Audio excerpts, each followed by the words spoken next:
Hello, welcome to the session today on making the ways that we can have the fighting community be more open and available to people who are women or uh, gender minorities. Before we begin, I want to remind everybody that the SCA prohibits harassment and bullying of all individuals and groups. Participants engaging in this behavior are subject to appropriate sanctions.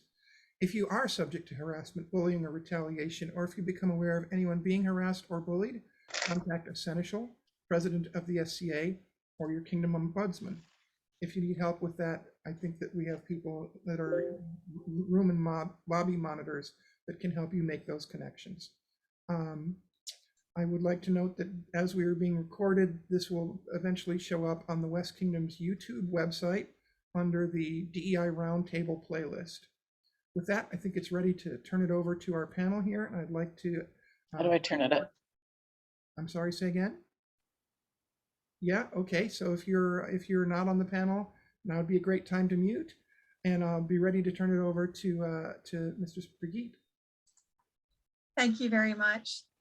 Hello and welcome to the West Kingdom's virtual DEI Roundtable event for 2022. In this segment, we will be discussing the struggles and successes of the rattan and rapier fighting communities in the SCA for women and gender minorities. Thank you for coming to our panel.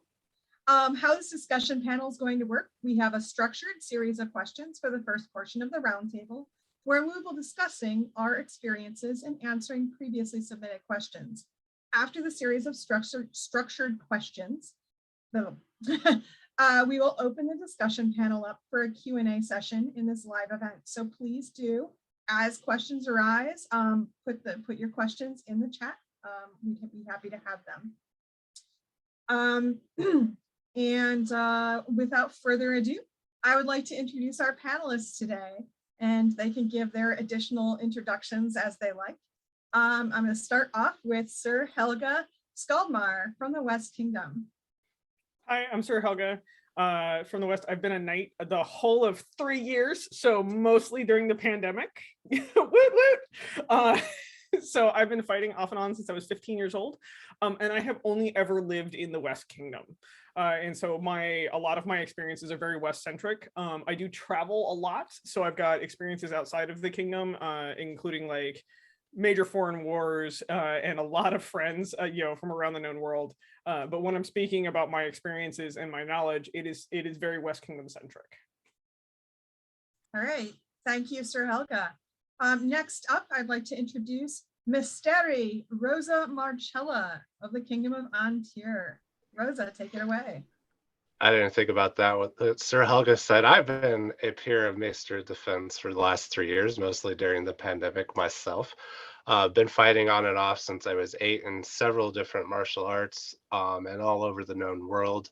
I was an Air Force brat, been in the SCA since I was 5, and started at Rapier when I was 10 in Drachenwald, where they still used epées and foils. We participated in Collintier, Drachenwald, the middle, where my parents still live, and now I live in Antir. My experiences from several different kingdoms, inter-kingdom wars, and being part of the Order of the Bronze Ring, and now the Masters of Defense. Thank you, Rosa. Next up, we have Baroness Timbrians. Sinone. Did I get it right? Yes. Hi, yeah, I'm a 52-year-old mom. I started in the SCA when I was 37. I've fought in 4 different kingdoms, primarily Antir West, mostly Mid-Realm and East Kingdom now. I'm very rooted in the East. Yeah, I've been fighting heavy for 16 years. I'm with,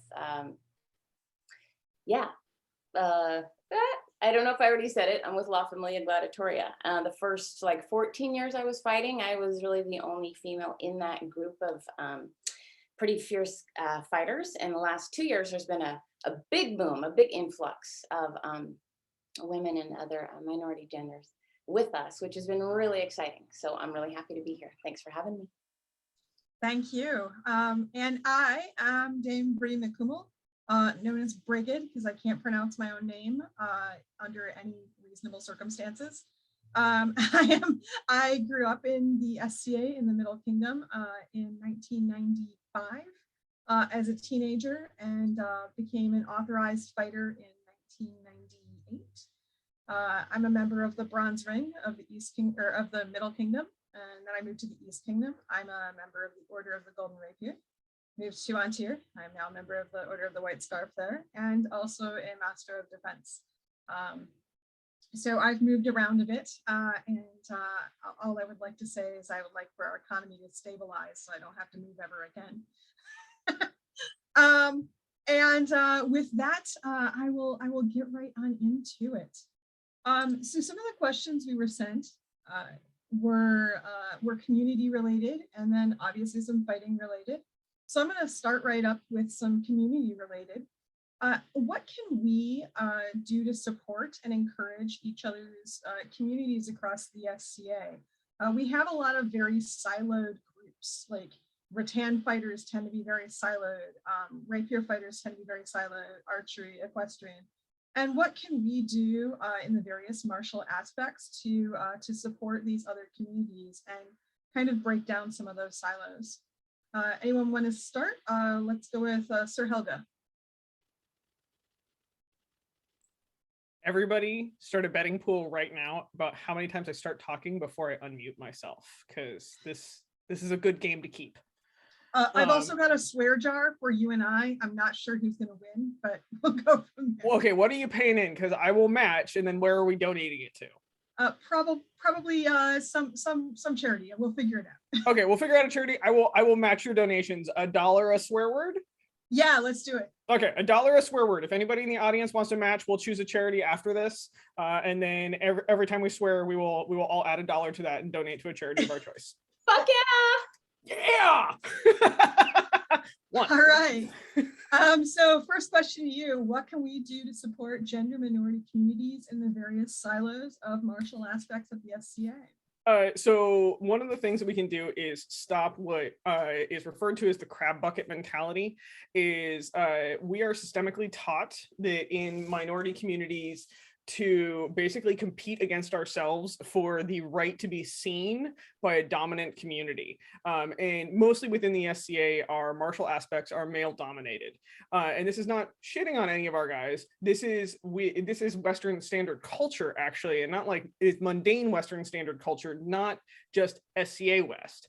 And so one of the things is we call this a crab bucket mentality. Is when one group starts getting a little bit more of the spotlight, you'll see the other groups start dragging on them a little bit.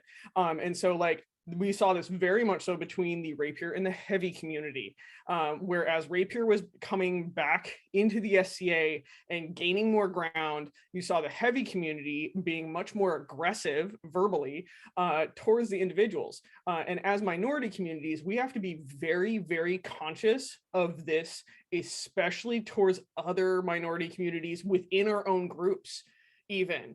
And so like in the heavy community, we see the difference between like the very tomboy in quotes girls and the feminine girls both fighting, and you see both of those groups that are a minority group constantly kind of shitting on each other. And this goes across the board. You see this divide a lot of the times within all communities, but then we'll cross that over to from heavy to rapier, where like the heavy female fighters or female identifying fighters will totally just be like, well, at least I can take a hit, unlike rapier. I'm sorry, I've been hit with one. I bruise way more fighting rapier than I do fighting heavy. But one of the things is, one of the first ways that we need to community build and support each other is by addressing those behaviors. And how we address those behaviors is within our own communities, calling each other out on it. And this could be jokes. Within every joke, there's a little bit of a joke.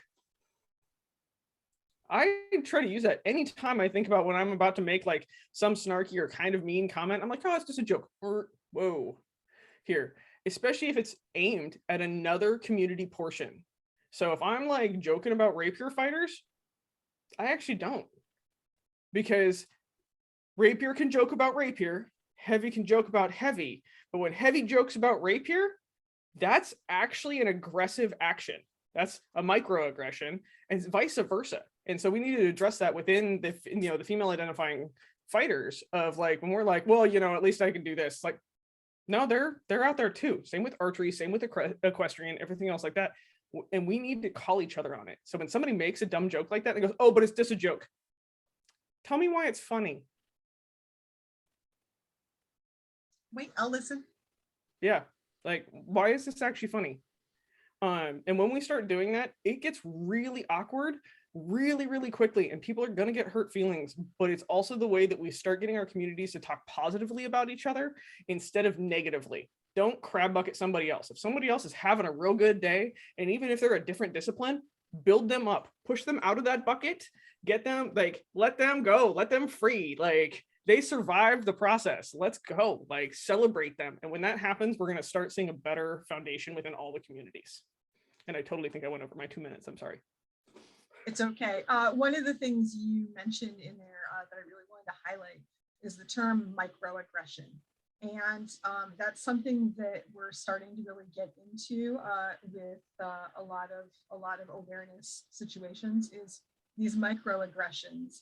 And so I do emphasize and want to reiterate that people, if you're not familiar with what that means, maybe go look it up and understand what that means. Okay, so next panelist, same question.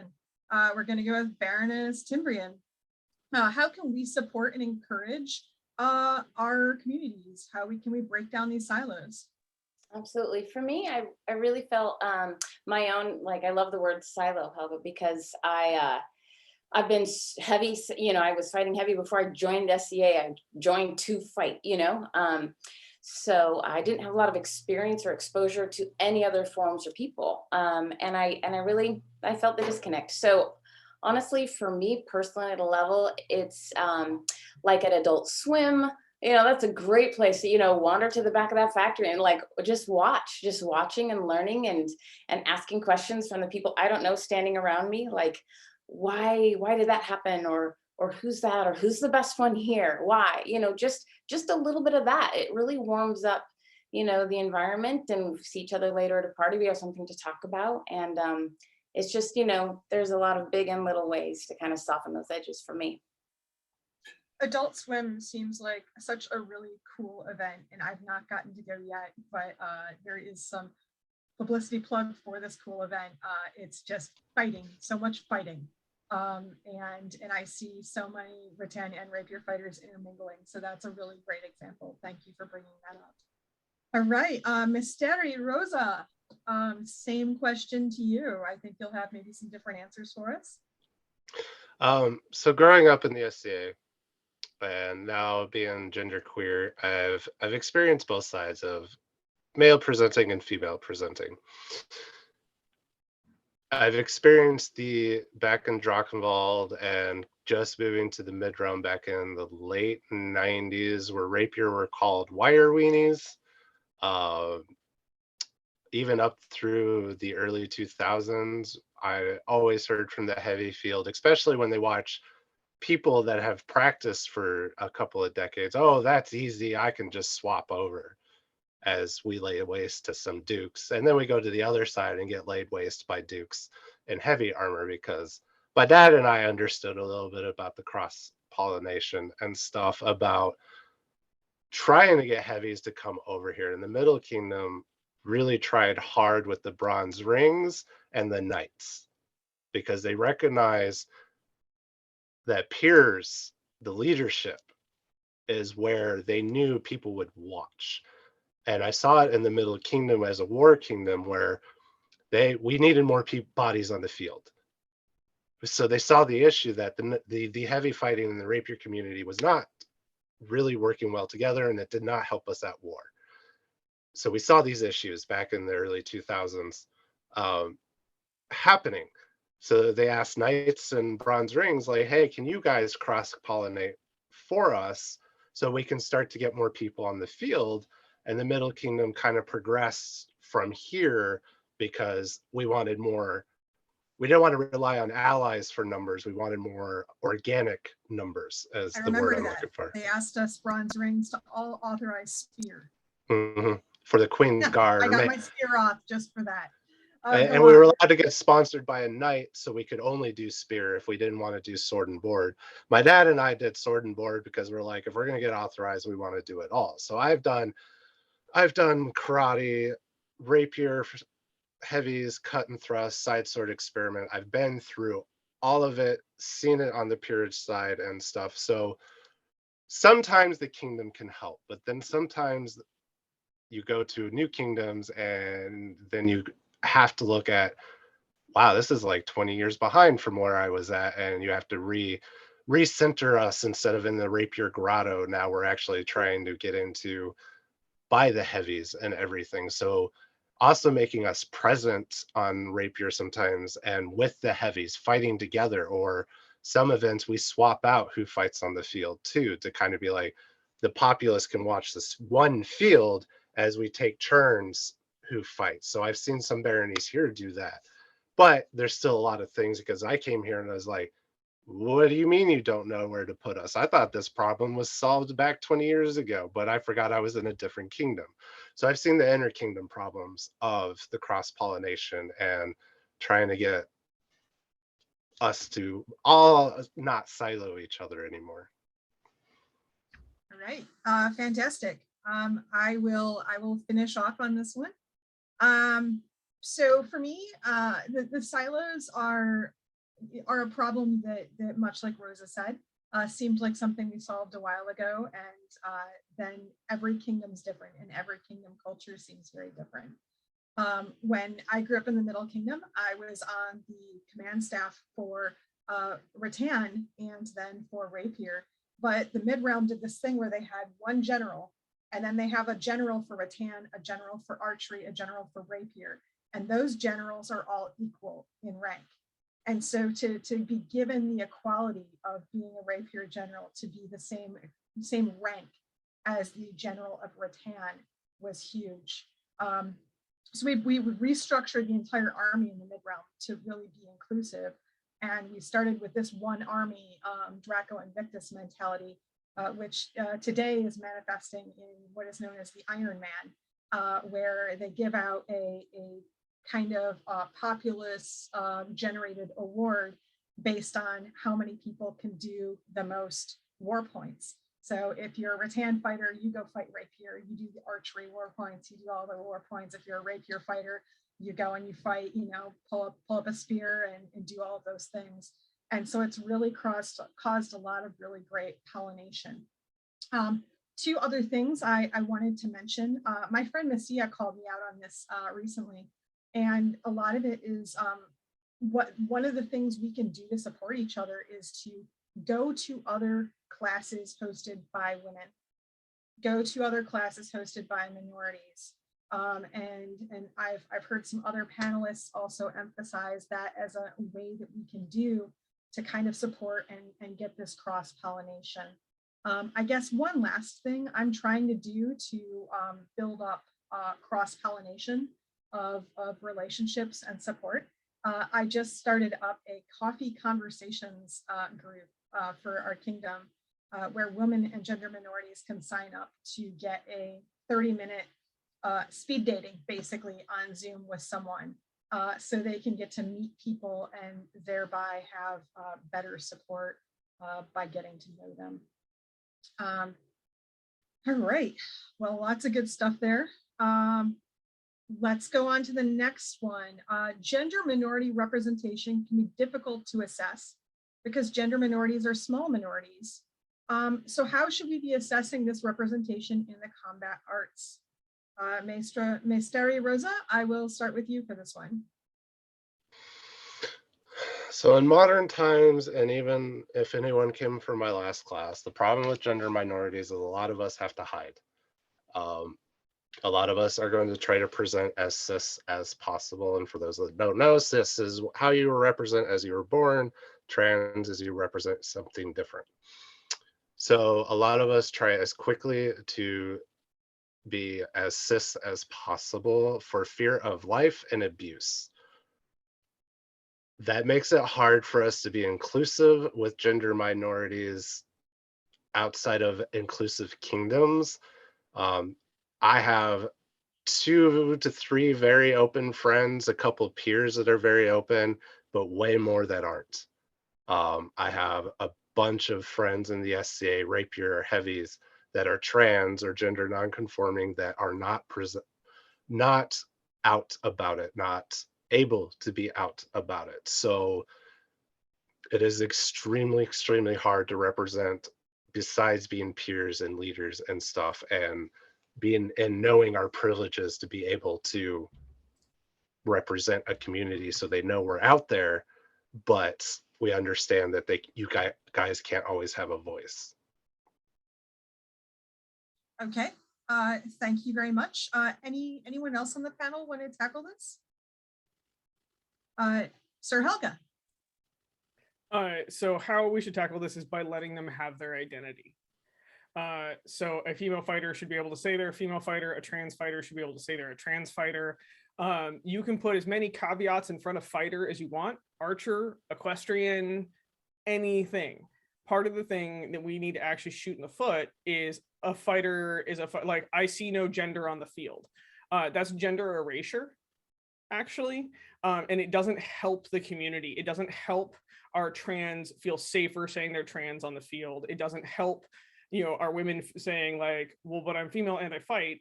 That's fine. We don't get to erase identity, because all identity in most Western cultures, again, rolls back to a male pronoun. And so again, we go into gender erasure.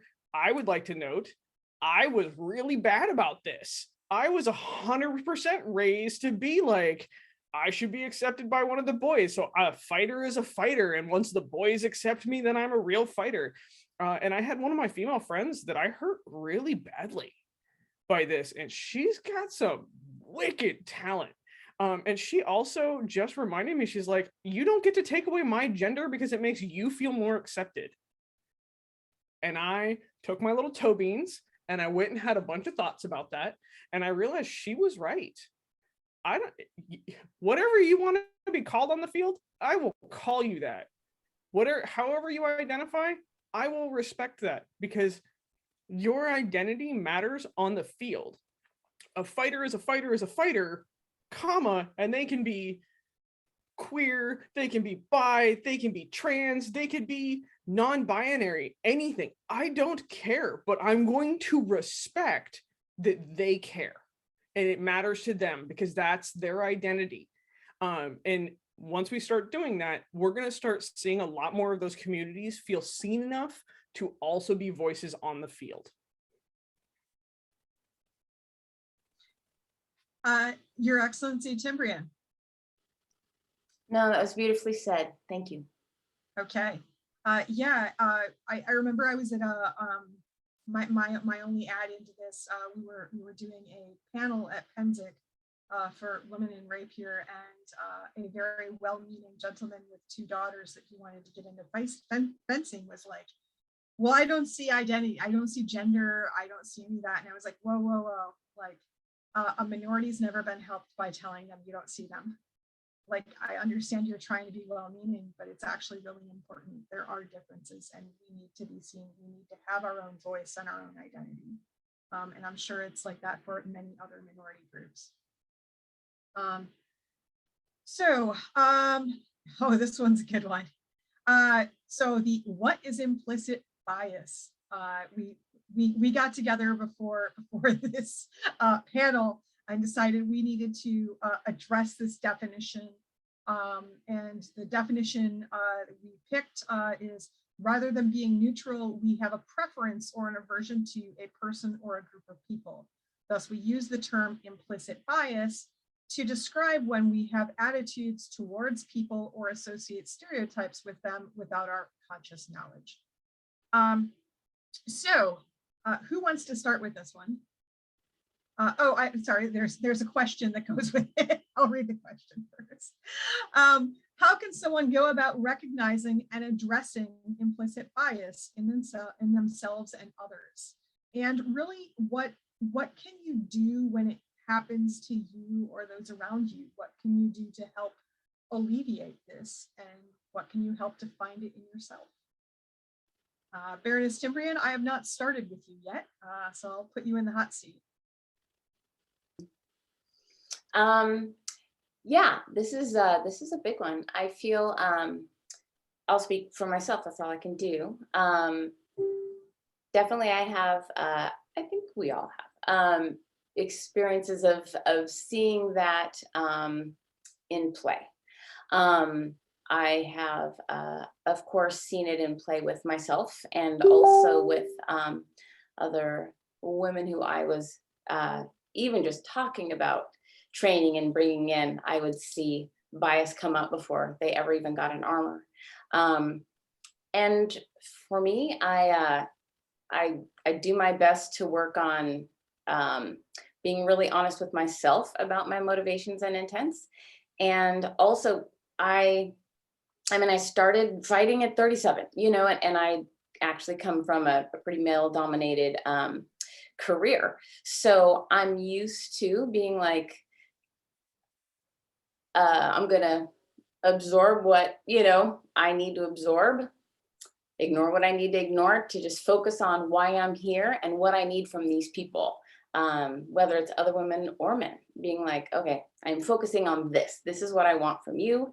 And not letting myself get derailed. I feel like the question of the fact that I'm a mom and did have my son after I just started fighting for a few. I had him at 41, and I don't have a relationship where my spouse was involved with the SCA and not able to support. Like, okay, then he has a child and I go fight. It's like I've never had that. I had to always work out both, and there were many years where I only got on the field twice. And it, that is hard. That is so hard.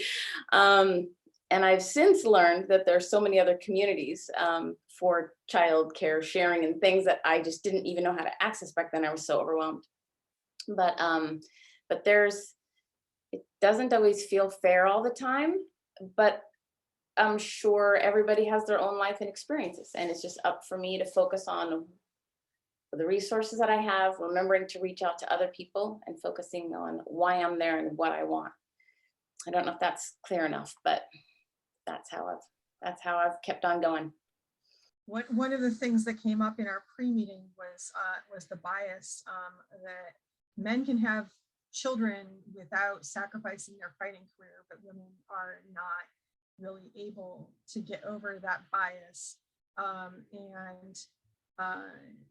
When we had the Lady Rapier panel at Penzic, which I keep going back to because that's just one of my frames of mind. I'm not a mom, but my friend Mistress Eva from the East Kingdom had mentioned how difficult it was, wherein her and her husband shared everything they could in halvesies, but at the same time there's a lot of invisible stuff that people don't give into account for mothers, and so there's a lot of bias that goes into can we like her childcare can only be available from X time to X time. So when people are like, oh, it's okay, tournaments can run late, she's like, no, SCA time hurts mothers. It absolutely hurts mothers. We have to be able to do all of these things. And those are things that I, from the privilege of not having children, had never even thought of. And so it's a simple bias that I was like, oh, it's no big deal. No, it is actually a really big deal. And that kind of gave me open-eyed awareness to that. So I'm going to move on to another panelist. Who else would like to discuss about recognizing and addressing bias? Rosa, your hand was up first. So because I didn't realize how bad my implicit bias was, I've actually personally done professional training for DEI in the workplace, specifically to learn about my own toxic masculinity that I use against me, transitioning and everything. So there's a lot of learning I've done over the pandemic about this, but a lot of things I did see. I'm also very neurodivergent. I am, and mostly ambivert, can be extroverted, can be introverted, but I picked a mod specifically because they were an extrovert, because I knew I had that thing that I'm not loud, I'm not in people's faces, so how do they remember me? So there's things like that. That tends to happen, I see, with a lot of women. they end up doing service, they end up on the field, and you just assume it's because they want to. No, half of them get to do it because they make themselves do it because no one else signed up. No one, and the men go to the field to fight, fight, fight, and don't think about the service because they want to get their prowess up. So there is a lot more lady marshals. I've seen it in the Mid-Realm, Pennsic War, on tier. Ladies will marshal before a man will. 3 years ago, before I became a peer, I made sure people could take breaks on the marshal field, even though I was trying to be and show my prowess. I got yelled at for doing too much service because I needed to get on the field to do prowess and stuff. And this is a big hamper that I've seen with gender minorities because we care. We want to give back. We want to help to make sure other people are having fun. And that also hurts people on both sides, on all the archery, everywhere, because they make sure it's covered. I've seen way more female volunteers on the field than I have male volunteers, and that doesn't help them also with trying to get prowess and recognized on the field.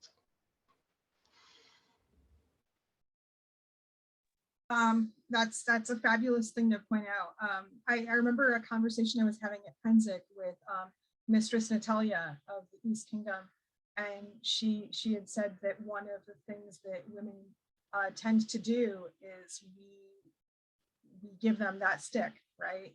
And to further extrapolate it on it, I was like, yeah, we get to a certain point, a certain plateau of fighting, you a squire or a cadet or whatever, and we say, hey, great, your fighting's really good. Maybe you should branch out. Maybe you should do a little bit more service, a little bit more A&S, a little bit more things to round yourself out, preparing you for this final push to peerage. And men hear that and go, great. This is being typical. Stereotypically, men hear that and go, great. When I'm not fighting, I will find things to fill that in. And a lot of times when women have heard that in the past, they've said, oh, great, my fighting's good. Now I need to add in this extra activity. And we see them kind of just go veer left off the path from Prowess Town, USA to suddenly they're KRMs and other things.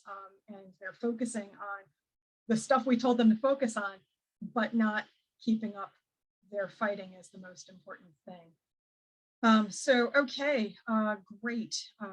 And Sir Helga, coming back to you last but not least, how can someone go about recognizing implicit bias? How can we address it as a community? So recognizing implicit bias starts with recognizing it yourself. I highly recommend the book Crucial Accountability. It actually goes over training for bias recognition, especially the internal biases that we have around gender and minority groups. It's specifically built for a business atmosphere. The SCA actually works this way because we're a volunteer organization. And so start with training. If you want to actually address this, go take the trainings, go read the books, go take the time to address it. Also, holding yourself accountable for it. Nobody is perfect. Nobody is not biased about something. Like, that's part of the things. We are all taught biases as a survival mechanism. The human brain is actually built around picking up biases to survive situations. That's the reason why people come back from wars and they tend to be racially biased, because they have been exposed to the most dangerous aspects and associated with a race. We see this every generation with every war we go through. We see this in standard society culture training about skin color.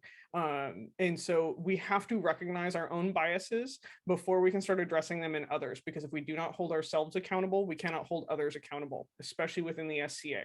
And so if you want to hold yourself accountable, take the time to get the training to understand where your biases are and how you apply it to the society.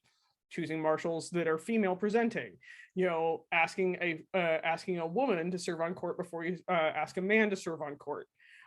Little things like this stack up. In the fighting community, it happens to be with assuming that women will take care of the children, or they'll be the ones that go get the water, or all the water bearers are men, or all the water bearers are women. Guess what? Men will be water bearers too. Like, they're perfectly happy. They're not asked anywhere near as often. That is an acted out implicit bias. And so start addressing them. by changing your own behaviors and understanding where you apply them within the society and how they affect the martial aspects and the non-martial aspects. Can you give me the title of that book again? And do you know the author? Crucial Accountability. Crucial Accountability. Yep. Great, great. Everyone go check your Amazon Prime list. Just to warn you, it's a little dry. I like it on audiobook better, but also they build YouTube and they have whole sessions that you can do. And it'll say like, hey, go look up this YouTube video. We have it built. This is how you walk through this process. This is how you recognize when it's occurring in your own mind. And this is the exercises that you do. I do them at events where I'm about to go ask somebody to do something. I'm like, am I doing this out of a bias? Oh, fuck, I am. Never mind. I'm going to go ask somebody else. Baroness Timbrians, who's on our sideboard for being our IT support, has given us the quick Google. Is Crucial Accountability. The author is Carrie Patterson. Yes, Crucial Conversations is also fantastic, but not really focused on this section of this roundtable. Fantastic. Thank you very much. So one of the things for me in terms of discussing implicit bias and addressing it in our community, one of the things I recently went on a rant about is I was asking if people and members of the peerage orders could start taking unconscious bias training. If we could ask the people who are supposed to be evaluating candidates to take care to address their own biases. We have a lot of bias that goes along the lines of, oh, women are too emotional, or need to work on this, or need to work on this, or need to work on this. And then we'll have men that are like, yeah, they're good enough, but they're a really good fighter. And why are there always these different ways that we evaluate candidates? And in my expectation and understanding, and this goes back to when I was also in the Order of the Bronze Ring, the Order of the Golden Rapier, the Order of, all of these, they all have different problems, but the same problem that keeps coming back to back is that I see that women need to be perfect when they come up as a candidacy where men don't necessarily need to be. And a lot of that, I believe, comes back to unconscious bias. There was a really great poem a long time ago where a woman is pushy, a man is assertive. And a lot of it comes down to, how do you see the same behavior as a negative in one group of people and a positive in the majority group of people? And how can you remove that bias from yourself? Everyone has bias. It's okay to understand that, and it's okay to accept it. But when we accept it, we need to take some accountability, like Sir Helga was saying. I believe that we did have a secondary follow-up question to this, which was, what can we do to deal with implicit bias when it happens to you? What can you do, or what have you done in the past to address implicit bias that you've encountered in the SCA? Sir Helga, can I come back to you on this one? Yes, because I didn't remember to mute my mic, and so thus I don't need to unmute myself. I did notice that. Sorry about that. Oh, So when it happens to you, when you realize a bias is occurring to you, this is where, again, I'm going to pimp another book that's going to say Crucial Conversations. Go read that book. Also, again, on audiobook, especially for those of us with ADHD, helps a little bit so you can process the amount of information in it. Is I actually start a conversation about it. So if I can do the thing, I do the thing, but I ask them why they asked me to do it, or why did they treat me in that manner? Because part of the thing is those that are dealing with something shouldn't have to hold space to fix it. We see this a lot in minority populations, especially with racial tensions right now, where people are like, well, but you need to teach me how to deal with this. And it's like, dude, bitch, this is your fucking problem. Like, this is not my problem. This is your problem that I'm now having to deal with. However, in the SCA, especially when it comes to gender biases that are built up, and one of the things that we see is the conversations have never occurred. And so by starting the conversation with the individual of like, did you ask me because I was a woman? Actually is huge. And you will see a lot of people all of a sudden have very large light bulbs about that, where they're just like, yeah, I did. I'm like, boobs don't come with magical I can do it powers. That's called competency. You can do that with a dick too. And you will be amazed at how much time, and also if you can have that conversation politer than I just had this conversation with everybody here in this chat, you'll find it amazing how quickly somebody's responses will change because they start to learn how to look around them for competency versus their biases about competency or about normalized gender roles. And that is a huge thing because most people just haven't been called out.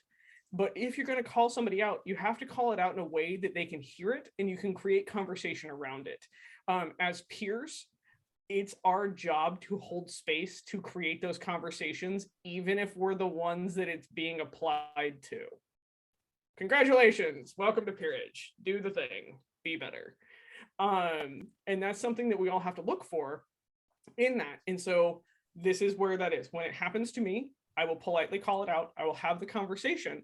And if something isn't burning down that only I can fix, then maybe we should look at, why did you come to me? Did you think that I was competent? Or again, are boobs magical? Like, is this magical competency right here? No, this is not. They're just double D's. They just hang here my entire life. They get in the way a lot. They're really stupid. Like, just, I wish they were detachable and I could put them on a shelf. They're great to put on for a while when I need to attract a male, a male or another female of the species. But beyond that, they're kind of useless. Like, can we stop treating this as competency around female gender roles, please? Thank you. And occasionally, if you can have the conversation like that, you're going to end up getting them to laugh so hard that anytime they go to do it again, they're going to be like, they're just going to hear my voice in the back of their head, be like, are my boobs competent? So there you go. I'm going to borrow that soapbox in a bit. But I next am I'm going so using that. but next I'm going to head back to Mysteri Rosa. I lost train of thought. That's why I'm going to re-ask you the question, hon. How have you dealt with implicit bias when it has happened to you? In particular, because you've been so public about your transition, it's also, you're in a unique position where you've went from a place of such privilege to a place of not so much privilege. How have you dealt with that implicit bias related to that change of privilege? I went from this quiet little boy in the corner to this loud and proud trans woman. Brigitte has known me since I was 16 or longer. Knew my family, we both knew each other in the mid-realm, both got bronze rings relatively within, I was 3 years after. I think I was even exactly 3 years after with the peerage too, which I found hilarious. So we've grown up in the SCA together. I've seen a lot of my own implicit biases and how I've dealt with it. A lot of times silence because I didn't know how, or with my ADHD and selective mutism that I have once in a while, I can't speak up. I want to speak up, but I can't. I get allies then. I speak to my allies like Illidor and Brigitte and my dad and other peers in different aspects of Laurels and Pelicans and stuff, of how can I properly talk about this, at least politically, in the SCA, because I don't want hurt feelings, but I want education. My wall is all about education, mental health, and shit posting. Lots of shit posting. But for the most part, I've been pretty open about my mental health and my transness because I wanted awareness of what we go through, especially on the Marshall field. And then COVID hit, so I didn't really get to have that chance to transition and fight. I just pretty much transitioned and then started fighting. But a lot of my times is I found allies to help speak for me when I couldn't. I know Brigitte is loud, and I will go to my own family members, our household. I will go to people that are a lot more extroverted than I am. And once in a while, I'll have a private conversation with the person because I'm more comfortable in that. Even in my own peerage meetings, I shut down a lot when I want to speak up for certain people that I want represented. And I'll have a speech prepared months before the peerage meeting has, because I have to go over a script to get ready for these implicit biases that might happen or that repeat themselves over and over and over again, and I can't speak up because of my own insecurities and mental health and stuff. So how I deal with it is usually I get allies, or if I'm comfortable enough with the person, I will take them to a side so I don't put them in the spotlight, and then we work out how we fix it later. Fantastic. Thank you, Rosa. Yes, I've sometimes been that vanilla ice for you. If you got a problem, I'll solve it. Baroness Timbrian, how have you dealt with implicit bias that you've encountered and in the SCA, and how have you addressed it? Yeah, I feel like for me, the times, I've got specific memories of like, oh yeah, there was that. The past 10 years have all my interactions in the SCA have been really pressurized for me because of the childcare. So normally I could go to Pentic for 2 weeks before, and then when I have the child, it's 3 days maybe, and so every minute counts. Like every battle means so much to me. And then something happens on the field that I'm like, no way did that just happen, and it's not that common, but it's not like, so there's that, do I now track this person down and deal with it between the, so what, it hasn't been that often where I really felt like we need to address this now, but I've let myself ignore it and just put myself around other people who are in my jam, but I pin it. And I'm like, okay, when I'm at home, like in 4 days, and this is all over, I'm just gonna, drop that person a note and be like, can we visit something that, you'd said or done? And that's just kind of how it felt to me. And each time is like, oh my gosh, I don't even remember doing that, and I'm like, okay, well, then we can have just, time has gone by. I'm not like jacked because, like my emotions are in a better place. I can address it later, so I feel like, all right, stepping away from it now because I know I am going to address it later, but I've let myself just take some time and not try to address it at an SEA event because they're so precious to me, that I just let it be everything I want it to be, and the learnings and the conversations can happen, on mundane time, and that's worked well for me. That's a pretty healthy way to go at it, because you have such valuable time at events these days. And that's just another thing that I hadn't thought about when it comes to mothers and fighting. And I love hearing voices from mothers and fighting, because you give so much of this insight that I wouldn't have known. So for me, the implicit bias and what has happened in the past, so some of this is just assumptions, and when we say implicit bias, a lot of that is dealing with unconscious bias, but it can also be overt bias. It can be overt harassment. For my part, one of the last times I dealt with a situation where someone just said something to me because I was a woman on the side of the battlefield, and it was just a super awkward sexual harassment comment. And I was like, okay, what am I going to do about this? I could report them, I could deal with it. And I was like, no, I'm going to deal with this right now. And so I was like, you are going to stop what you're doing. We're going to go over to the side and we're going to have a conversation. And I'm like, you don't say this to women, period. And he's like, oh, well, it's funny. My friends all think I'm funny. I'm like, I'm your friend and I don't think you're funny. And you can't say these things to women. And he's like, oh, but my friends think it's cool and my friends think it's funny. And I'm like, no, they don't. They're just being polite or awkward. No one wants to be harassed. Like, it's not cool. It doesn't make you the cool guy, And then the follow-up was, oh, I was made up here because this is my funny. I'm the humor. I'm the funny guy. I'm like, no, honey, this is not peer-like behavior. Like, we're going to stop this and we're going to end it right here, right now, because you don't talk to women like this. You definitely don't talk to any other self-respecting human like this. That's not okay. And so one of those things is if you are someone who probably, I feel like Sir Helga and I have a very mutual pro-aggro approach to addressing these conversations, but it's not always easy to hold other people accountable. And that's part of why the SCA built in a system to deal with harassment and bullying.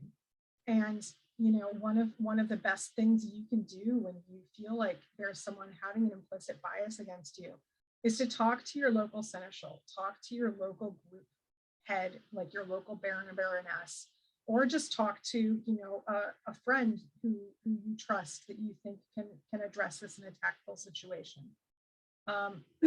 When it's yourself, when you're the one called out on implicit bias, take some introspection and really own it. Really own the accountability. Don't just be defensive.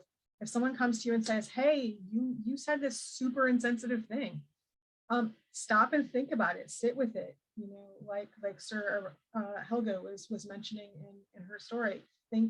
Sit and think with it. Have emotions. Process it, and then realize you could probably be a better person. And then one of the last things I kind of wanted to mention is a thing I mention a lot, which is the concept of the missing stare. It's a concept I do recommend Googling missing stare. It's a post, I don't know, it's probably like a 20-year-old post. But the idea was there was this person that was a problem. And, people had to make caveats like, hey, don't be alone with this person where they're drinking. Or, hey, you don't want to be around this person when or if or whatever. And if people need to start making qualifiers, what they're really saying is, hey, there's a missing stair on that staircase. Just be careful and step over the missing stair. And that analogy has stuck with me. When we have people who aren't held accountable for their biases, for their harassment, we just continue to be the one that enables them. We continue to be the people who let that missing stair continue to be. Or the people who keep saying, hey, there's a missing stair at the bottom of that staircase, just step over it. No, we need to repair those missing stairs. And I believe that the SCA policy on harassment is one of the first steps that we can do to take care of this. Another way is actually culturally saying, we don't say that anymore. We don't do that anymore. And much like I believe was it Helga who said this earlier, why is that funny? And asking people to explain your joke. I'm sorry, I don't think it's funny. Explain to me why that's funny. And then they realize they have to explain what they've said is actually a really uncomfortable bias. Is there any follow-up that any of the panelists want to give to this topic before we move on? With the funny part, I usually give a confused look when I don't understand a joke. And I've realized how many jokes I really didn't understand, and I just got quiet and awkward with those bad locker room jokes that I was around. As being male presenting, you heard a lot more of it sometimes, I felt like, than when you were around women. But I stayed silent instead of saying something, but I just kind of I was always awkward. So yeah, hearing not a lot of people just because I'm a peer and a leader doesn't make me extroverted. I still have my leadership. I still have my issues where I know my downfall is to get the help and the allies I need. I reach out to proper people. Okay, Sir Helga, you had a follow up. So we moved from unconscious bias to actual verbalized bias, and there is a difference in the SCA and how we should handle it. Unconscious bias is conversation, so you can see if you can address it. Verbalized biases or destructive biases, and that application needs to be directly confronted either by you or a weaponized extrovert or an authority figure that you can use. Weaponized extrovert. That's a very good distinction. Thank you, Helga. Okay, I'm moving on to the next question. As a reminder, we have 30 minutes remaining. I do have a couple of real quick, easy follow-up questions, but there is, we don't have any detailed panelist questions. So if there's anything you want us to ask, please let me know in the chat. So the next thing. One second. What I'm going to say, audience, is we are literally here to answer your questions. We have preloaded questions, so we're not just staring at the mics, being so hey, so drop those questions. Or harass us. Ask them. We'll address them. Let's go. I'm gonna weaponize to extrovert this. We want to answer your questions. Ask them. Okay. So female and women specific fighting events, classes, tournaments. Do they help the community? Do they exclude closeted gender minorities? I'm going to start with Ms. Terry Rosa on this one. So our pre-meeting the other week, no, it does not exclude closeted gender minorities. What does exclude is if we had gender trans specific tourneys that we did discuss. Women or trans femme presenting tourneys, I should say, have been amazing, especially when I first came out and I was hoping to go to Penzek that year, 49, that's been forever. I talked to Illidor and Brigitte and like, am I allowed to fight in the women's tourney now? And they're like, yeah. I'm like, oh, sweet. So I was super excited all about it. We had because at of least how- 5 trans last time we hosted that tournament. I was so happy to have them. It was amazing. And one thing we brought up was our safety. I know I have privileges to be out as I am. As you can see, I got banners, I got flags, I wore a pride mask on tier 12th night during coronation because I know my friends are safe. I know I can be out. Unfortunately, I would love for us to just be able to express how we want to express and not have any worries or repercussions. But especially if you get into an inter kingdom war where you can't control all the bigots for 10 to 15,000 people that show up, and we're trying to hide from abusers or something, we can't have trans only tournaments or competitions. Now, women only, where we can get a large thing that I will let Helga describe, that she brought up earlier, that I loved, with how having tournaments that have a large number of the minority, so we're not being analyzed under a microscope. But yes, for gender minorities, no, we are not excluded. We actually feel so included and so much euphoria, especially if we're femme presenting and we're going in our first women's tourney or something. We just have a blast. So, but for other safety reasons, we can't have like trans or gender non-conforming tourneys because of that. So yeah, Helga, I believe you were mentioned, so I'll call on you next.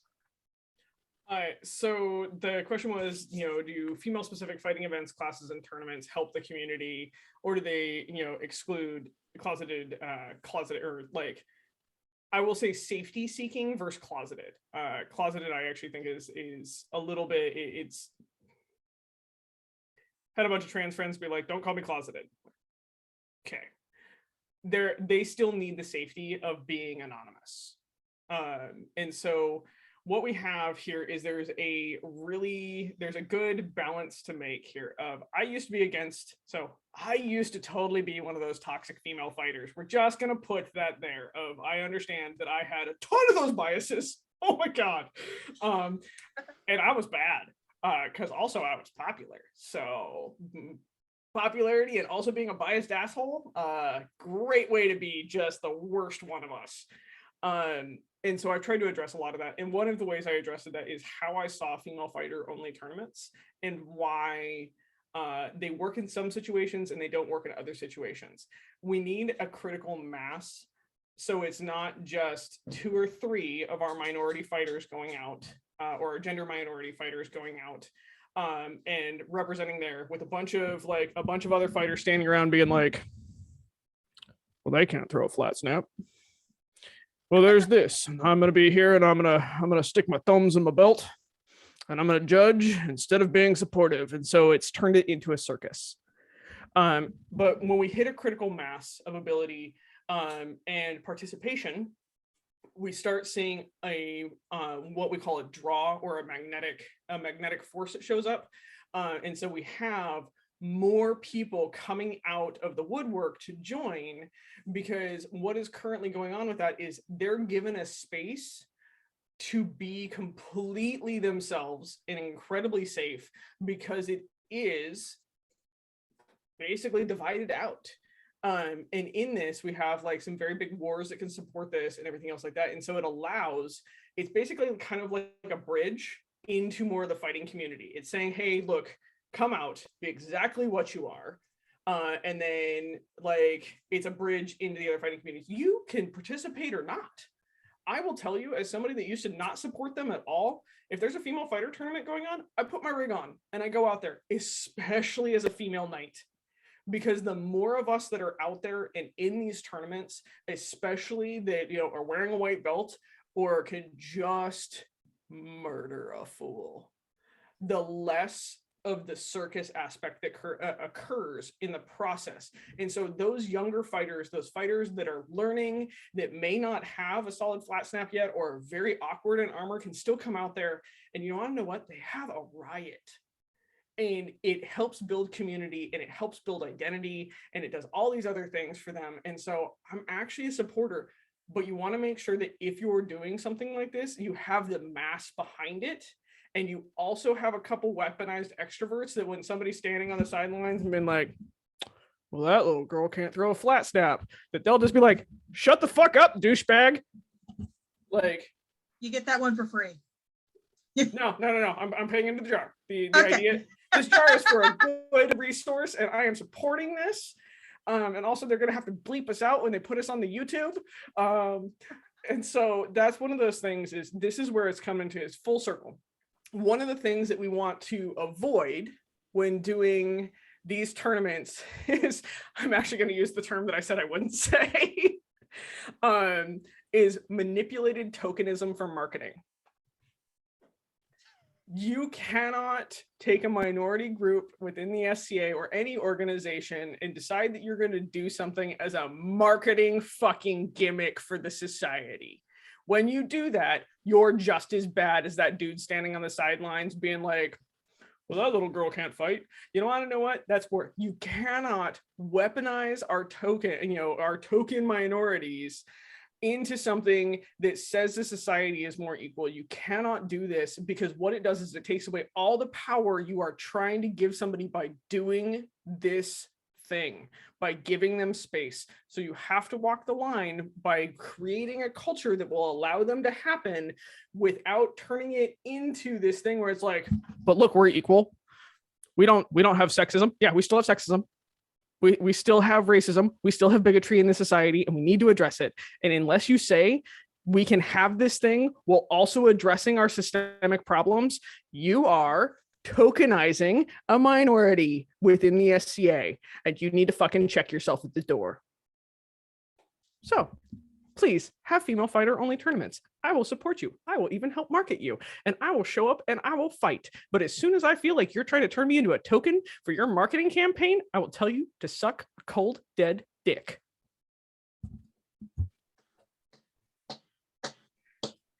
So I'm going to go out of order. I usually try and, but I'm going to just take this. They're never next going to allow spot. me on a panel again.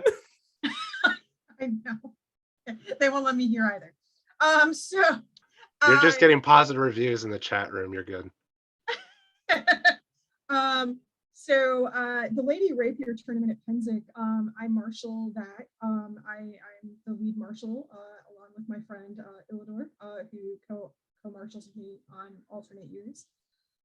And we originally started the Lady Rapier tournament at Penzic, and it was like this community thing where we had like a social beforehand kind of thing.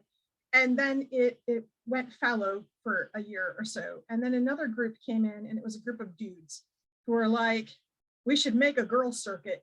And we're going to do this thing for girls because girls can't beat guys, and this will let them win tournaments. And it'll help their self-esteem because they can't win tournaments. And when I found that, like, I had not fought in this, I had not given it visibility. I had also shit talked to this tournament for a couple of years and refused to go to it.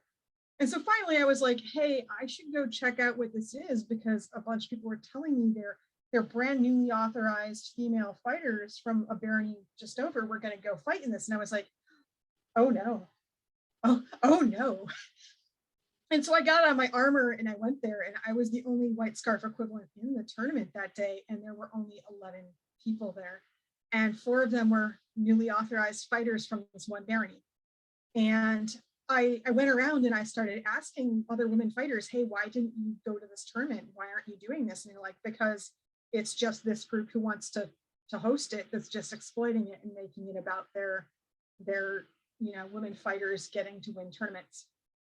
And I was like, all right, I am now angry enough to take this back.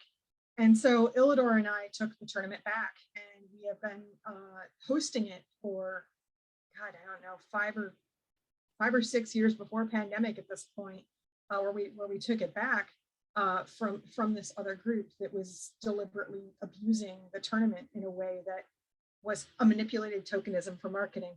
I love that phrase. And so since then, I had strong opinions about why I didn't like the tournament.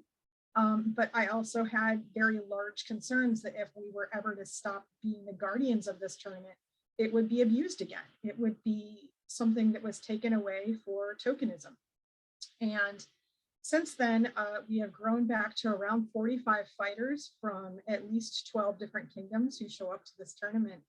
And the unexpected byproduct also is that we have a safe place for trans people who've also approached and said, hey, I really am grateful for this opportunity.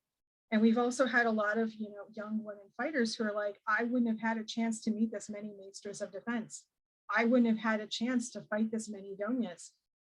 And they've used that as a way to be able to break out in a way that is a great environment.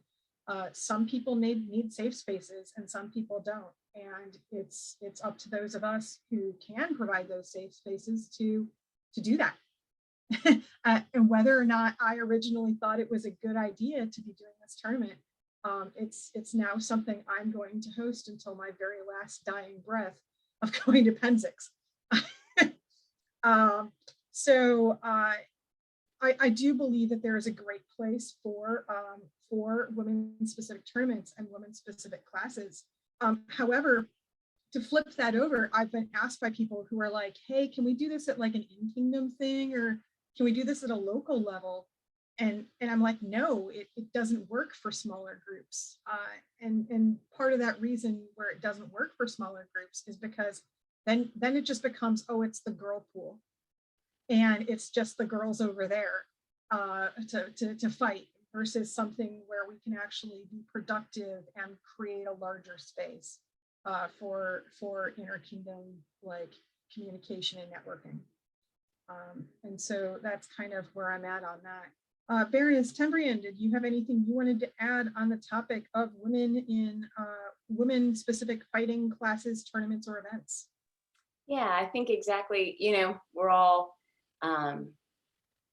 it does work when there's like at Penzix. I know not everybody can go, but as an example of there's so many other things going on, it doesn't seem to get like spotlit and overhyped, for kind of the wrong reasons. Even like a show, it's like, to be super fair, sometimes guys like women fighters as a kind of glittery thing, that also is kind of like, we don't need to go there, it's like, it's us for us, and there's enough of us there that's where the focus is.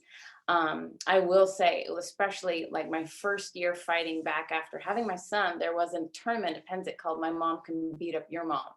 And I got, like I had to drive, like 8 hours through the night with the 2-year-old in the back. So I drove through the night so he could sleep, so I could get there first thing to get on that field. And I was like, okay, this is moms, I know we're not like a minority, but for me, being able to see other moms who fought my first year back fighting after having a child it obviously meant the world. And I got my ass handed to me, like handed to me. Everyone just destroyed me. And I'm like, this isn't fair. You guys don't have 2-year-olds you're nursing at night, you didn't drive all night, it's like, you've got 17-year-olds. But then I'm like, oh my God, someday my child's gonna be 17 and I will destroy as well. It was like, I got to see other people in other phases, and it was extremely motivating. And they were like especially supportive of me. Like, okay, where do you live? Who do you have helping you? You need to call this person, because they saw it in my face, I want this so bad and it feels so far. And they were exactly the people to know what I needed and who to get it from. So it was extremely important to me personally, but I agree with everything you say about, you know, the dangers of it being small and local, as opposed to like really getting in a mass of who is there for the right reasons. Yeah, I think the right reasons and the context and intent are really the most important things about that. Okay, so we did get some submitted questions. Rosa, one I last did. time. I did have an add-on that I just thought about while we were discussing things, even outside of gender. When you're able to do like those type of specific tourneys, novice tourneys, women only tourneys, where you get in a different pool, but it's got to be large enough. You can't just do a novice tourney with 4 people or 5 women or whatever, because you don't get a good scale. But these tournaments, like at Pensick War or the 5-man melees, like they have our early bird tourney that my dad and I host, because we saw people just weren't talking to each other. So we created a tournament to help converse. But these tournaments are also nice because then it's like, I feel like for mental health and confidence, when you get to fight with a bunch of people that are the same presenting as you or same-ish skill levels, like once in a while, it's great to know like where your level actually as compared to your gender or your skill level as a novice or whatever. Especially that's why I love Inner Kingdom Wars, because I don't get to I don't fight the same people all the time, and I get to check out, where am I rusty? What have some people pointed out that are different? Where if you have the smaller groups, you can't really have these specialized. I just thought about that. Like that goes for a lot of things, but since we're specific about gender, this is also the other importance, but a different way to think about like why novice tourneys work way better at a big Inner Kingdom War over a small kingdom event, because All you right. don't have as many novices usually. All right, we have 15 minutes remaining. So I have 3 submitted questions. One's a really super easy one, so I'm just gonna do that one right now. Would adding unconscious bias classes to event schedules be a good idea? Yes, love it. Encourage more people in the SDA to take unconscious bias training, especially peers and royals. Like, it's very important that the people who are impacting the lives of others in this community especially take it. And I think that would be a great idea. Hopefully the people who need it would take it, but all of us need it, to be honest. So I asked that question specifically as how I talk to people and how I make awareness is because my platform is teaching. That's where I have the most confidence, the most extrovert, why I can do these Zoom panels. This is where I know I can speak and help with unconscious bias and stuff. And so that's why I asked the question, is like, would this be something at SC events? Like, we're asking peers to learn unconscious bias, but what if we did add it to SC events? Because it's something that would be help with my awareness and how I teach people. And also, so I do more research on my unconscious bias and toxic masculinity and stuff. Awesome. Sir Helga. I am actually going to be a terrible panelist, and I am going to disagree. Great. So here's why. I think that unconscious bias training in this mode is fantastic. In these online events is fantastic, and it's a very good resource. What I think we actually need to do is not at events. People go to events to party, to hang out with their friends, to do a lot of things. They don't go for training. And so what we should do is actually make unconscious bias resources. Hey, in the SCA, these are common unconscious biases. Here's a 15-minute YouTube clip with resources and like which books you should possibly read. Because part of the thing is people that want the training are going to seek it out. And if we gather those people, they will start having those conversations around the fireplace. They will start having those conversations when it comes up at an event. They will then use the knowledge. But by putting it at an event, I feel that we're going to put our trainers and those resources basically under stress, because they're only going to have a couple people show up that are very there and very common to those classes to increase their knowledge. And so I think by putting in an event, we set up our trainers to fail, versus if we make an online resource, we will continue to have people seek it out. I think an online resource is a really great idea. I think as a class, it would fit as a class on site at someplace like a Pensick. but like outside of like a big war event where there's like already like 5,000 classes being listed, I agree. This is something that people should look up in their own time. So add on to that question, can unconscious bias training fit into events in an environment like a Kingdom Collegium? Maybe. I mean, we have Or classes on how to deal with copyright issues. And so I feel like it could fit into something like that. But yeah. I would think it would depend on how they're setting up their collegiums, since we have Exchequer classes set up, like a whole Exchequer course, and people go seek those out that want to be Exchequers. So yeah. Okay, we only have 10 minutes left. I'm going to put us in some lightning rounds here. Okay, so we have, do you have any recommendation for how to be more effective at confronting bias or harassment, either at an event or in social setting among SCA folk? I am looked at as a person who can correct these issues, but I feel I am not very good at it. Part of the problem for me is I am not an extrovert, and part of it is I get wound up too easily and lose the moral high ground. I'm going to start with Sir Helga, and I'm giving us about 5 minutes to answer this question. Okay, so I'll superly speedily answer this question. You always make sure that the victim feels safe and removed from the situation. This is how we actually deal with this, is when somebody is being harassed, you don't have them confront their harassers. You remove them and you make them feel safe and you make them feel heard. This is something that we're all really terrible about, because guess what? The SCA breeds hero complexes based on Hollywood. Fuck that noise. You want to know what you don't do with a sexual assault victim? Walk them back to the person that grabbed their ass to be like, do you want to have a good discussion about this? No, you remove them from the situation. You make sure they feel safe and heard, and then from there you ask the victim how you would like to have it handled, how they would like to have it handled. If the victim says leave it alone, you then need to make sure that it is either a situation where you can go tell that person, hey, that was unfucking cool, and not out the victim, or you need to see if that's an acceleration to a legal counsel. And then you need to file the reports, not just with outside mundane authorities. You need to file it within the SCA. End of story. You need to get the local seneschal involved, a report filed. You need to CC and make sure all that report is done very clearly, and that the victim did not want this followed up with, or the victim wants this followed up with. This is one of the things the SCA is really bad about. We write people off as, oh, that's just so-and-so and he gets handsy when he's drunk. No, go fuck yourself. I'll punch that dude in the face.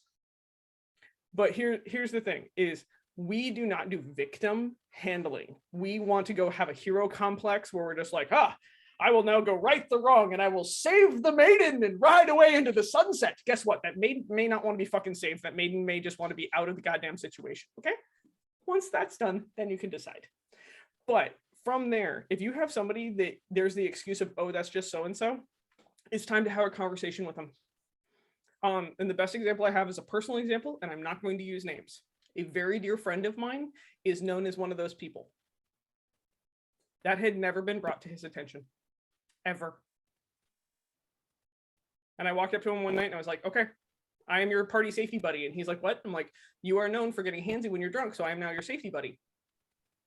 And he's like, what? Okay, time to have a very hard conversation. Let's go back to mud camp. And we sat down, we talked about it, and I said, women don't feel comfortable around you, so I am assigned to you for the night so they can feel comfortable with you in the party. He has 180'd. Don't tolerate behavior when you can address behavior early and often. If somebody comes to you and says, hey, this person kind of makes me uncomfortable, maybe it's time to have a conversation with them about why, and then address it with the person. Because a lot of the times the SCA wants to be super polite. We're a geek organization based around non-confrontation, and then either poking our friends, shooting arrows at targets, riding horses, or hitting our friends with fucking rattan. And doing it all with pageantry and love. On the romanticized ideal of the Victorian era, which was just a repressed sexual fucking weird fantasy anyways. So that's one of the things, is we have never learned as a geek culture to have direct conversations with a person that violated boundaries. If you cannot have that conversation, but you have witnesses, you can be the person that gets that other person out of the situation politely. You can walk up and say, hey, I am currently your safety buddy. You look very uncomfortable. Would you like out of this situation? And then I'll find one of my weaponized extrovert friends with a hero complex to go punch this dude in the face for you if you want. But we're going to make sure you're safe first. Like, or, hey, do we want to, is this a conversation? Did he just make you uncomfortable? Did she make you uncomfortable? Because guess what? It goes both ways, guys. Both ways. Sexual assault does not just happens all different directions. Be polite. Stop touching each other without consent. But like maybe that person needs to have a consent conversation, and then the behavior is going to 180. And so that was a lot of information really fast, but it goes to get the victim safe, make sure the victim feels heard, address the situation in the healthiest manner possible, get mundane authorities involved, always write a report if necessary. That was super informative and helpful. That was great. Baroness Timbrian. Yeah, exactly all that. And even to notch it down a little, like if you're just even, it's like you're not sure if what's being said, say you're at a party, it seems like there's a fire, you see something and you're not sure what you see. Like even getting in someone's eyesight where, like if I'm talking to somebody and I'm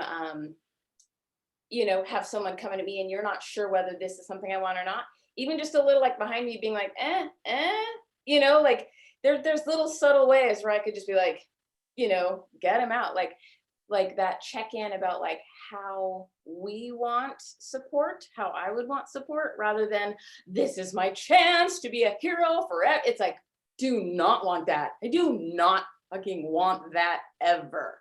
So just that, like that touch in, it can be subtle. The fact that you're not sure how to do it is a really good sign, because it means that you don't think, you assume you know how to do it, because you probably don't.